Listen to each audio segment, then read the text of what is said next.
The month of March has come to an end. April is upon us, so I'm going to stop and rank all the movies that I saw in the month of March, ranked from the worst to the best. Let's go.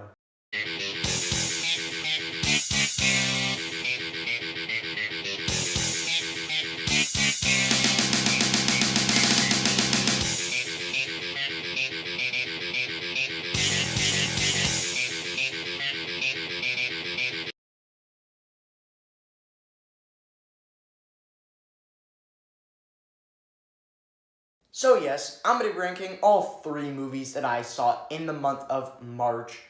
And this month's been kind of a weird month because if you've been watching the 2 other videos that I did where I ranked all the movies I saw in January and February, you'll see that for some strange reason, like trust me, I'm not trying to do this. I'm trying to see like 7 movies a month. But I've been seeing 3 movies every month so far this year. So in January I saw 3 movies, February I saw 3 movies, and this month I saw 3 movies. That is really terrible for me. Same thing happened in 2024 where I saw 3 movies in January and 3 movies in February. But then March, I saw like 7 movies that month.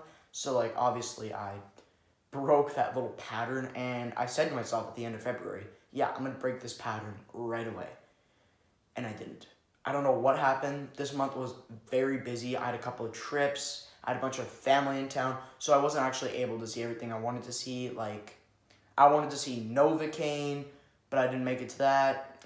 A Working Man, Death of a Unicorn, and Death of a Unicorn was one of my most anticipated movies of this year. So it sucks that I didn't see it last month. So that really, really sucks. I was like so hyped for the movie, and then I talked to my friends. I was like, we gotta go see this movie, and then we went on a trip. Like my family just said, we're going on a trip, and then I wasn't able to see it, and I didn't have time to go to the theaters there. So, yeah. If I don't like see it in theaters in April, I for sure 100% will see it on streaming. So hopefully, Novocaine and Working Man and Death of a Unicorn will be on my end of the year list that I'll do in December.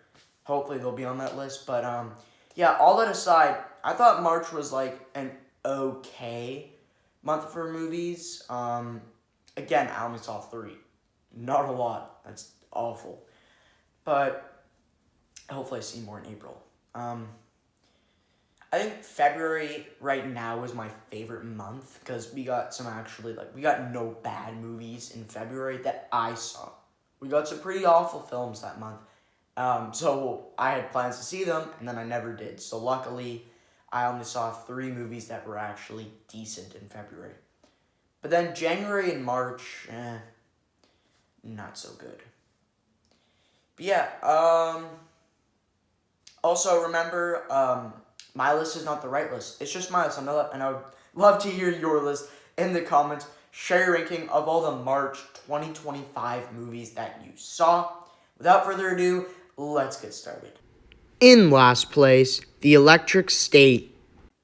Now, I won't be talking about these movies for too long because I already have reviews for them that I did of every single movie I saw in March. So if you want to hear my more in-depth thoughts of the movies, go check out my reviews for them. They're up and running on my channel right now. Go check them out. But all that aside, The Electric State. I don't even want to talk about this film. If you saw my review, I talked for like 20 minutes of how bad this movie is. And it pains me to say it because I was actually pretty excited for the movie. The Russos were directing it. And yeah, they're not very good outside of the MCU, but inside they are incredible, but outside, not so much. Yeah. And the cast was absolutely stacked, but they all sucked. We got Millie Bobby Brown and Chris Pratt, who I was most excited to see. And then Anthony Mackie and Woody Harrelson were in it, Ke Huy Quan. Even Jason Alexander was in this film. We also got Giancarlo Esposito in there as well. Stacked cast. Every single one was wasted. But, like, the 2 disappointing ones, like, the ones that really, like, I was like, oh, come on. That was Millie Bobby Brown and Chris Pratt. 2 actors that I love, and they were just wasted. The script was bad. They were sleepwalking through the film. Like, they were barely even acting in this movie. And I don't want to say that about any of them. But yeah, they were just not doing much in the film. All their jokes were really bad. And it's not just them. Every single joke that was made in this movie sucked. And I don't even care about like the plot lines for this film about Michelle trying to find her brother. Like, I just really didn't care. Also, like, I wish it like kind of expanded on their relationship. But still, I didn't care. I didn't even care about him dying. I was just like, alright, whatever. Now, there's some positives I had about it, like the robots, they visually look really good. Not the designs, though. We got, like, a Mr. Peanut, a barber shop person, a passport girl for, like, an airplane. That was, like, beyond stupid. Why do we have a Mr. Peanut, a barber shop girl, a passport airplane girl? And there's so much more. There's a whole mall of them. That was so stupid. I really did not like that. But they do visually look good. They're not just like full on, like they're just so fake and stuff. You can actually like, they look good. Not the designs, but they visually look good. And most of the action scenes were like bad, but there's two that I thought were actually somewhat enjoyable. Like they were not good, they're somewhat enjoyable. That is literally all my positives. The film just really sucks. Really sucks. It's in almost last place for worst of the year. It's that and Back in Action are like both tied. I'm still trying to decide. But yeah. Also, The Electric State cost like $320 million to make, making it one of the most expensive movies ever. This movie was entirely wasted. Also, why did it release on Netflix? If it cost that much money, release it in theaters. Did you have no faith in it? What was going on here? Release it in theaters. So, obviously, I don't know what the heck was going on there, but yeah. I don't even want to talk about this movie anymore. My runner-up, Snow White. Now, I don't think this movie is bad. I actually thought it was okay. I gave it a 5 out of 10 on my review for it. But it was nowhere near good. Nowhere near that. Rachel Zegler, again, I said this in my review, she was great in this movie. All of the songs that she sang were absolutely great, and she overall was just really good in this movie. And she was definitely the best part. She wasn't, like, amazing, like, Oscar-worthy, but she definitely was really good in the film, and obviously the best part. But on the other hand, Gal Gadot, her song was bad. Her acting was really bad. Like, she is great in some other movies, but this movie, she was really bad. And I don't know if it was her fault or the people who wrote the script, because the script sucked.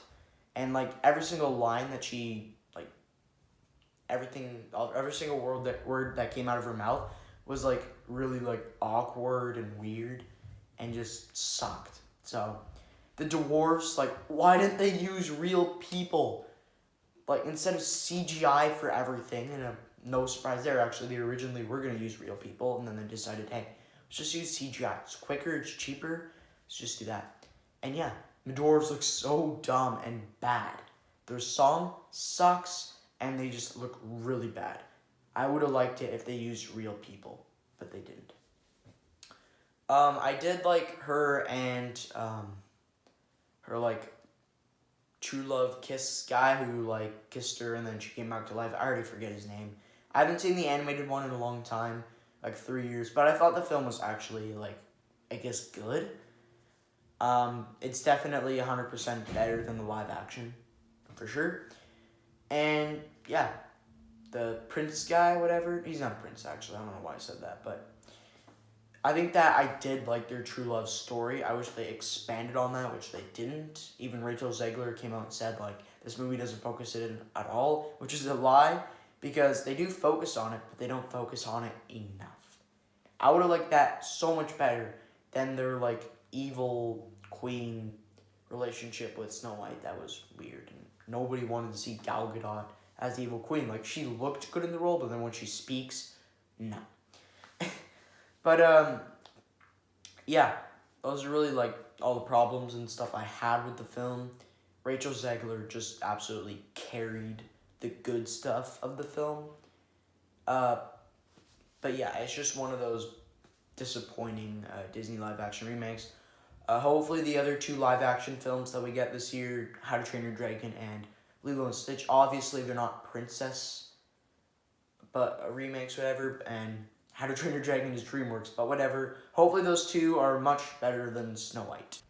But in first place, Mickey 17.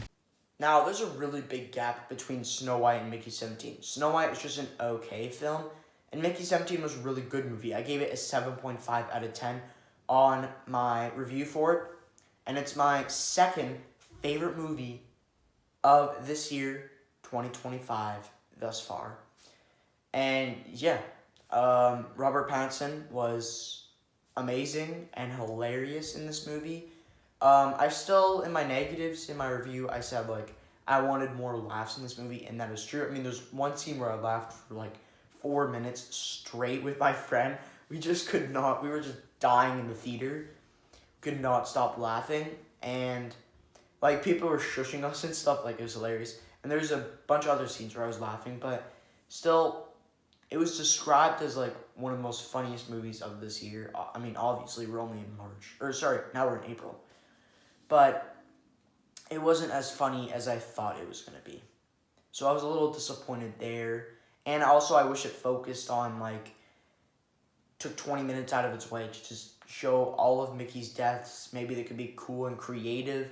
I would have liked that, but no, they just, like, rushed. They showed, like, 6, and they weren't even creative deaths. They just showed 6 of them and then skipped to where, like, he went on this mission and stuff, and multiples happened. Yeah, so I wish it expanded on that part where it would show every death of Mickey until it got to 17. And it would show them, like, cool and creatively, but it didn't, so I was a little disappointed there. But other than that, still, great comedy here, and just a really, really good movie. I don't know what else I can say here. The relationship between him and Nasha was good, I guess. I mean, obviously, I kind of focused on that a little too much. Like, I was, like, I don't know. I just kind of wish it could go more on the comedy. It took a little bit with the relationship between him and Nasha, but hey, that was still fine. I did like their romance there. But yeah, just an overall really, really good film. Again, you guys can go check out my reviews for all these movies and you can hear my more in-depth thoughts of them. But yeah, if you guys enjoyed, like and subscribe. I'll see you in the next one.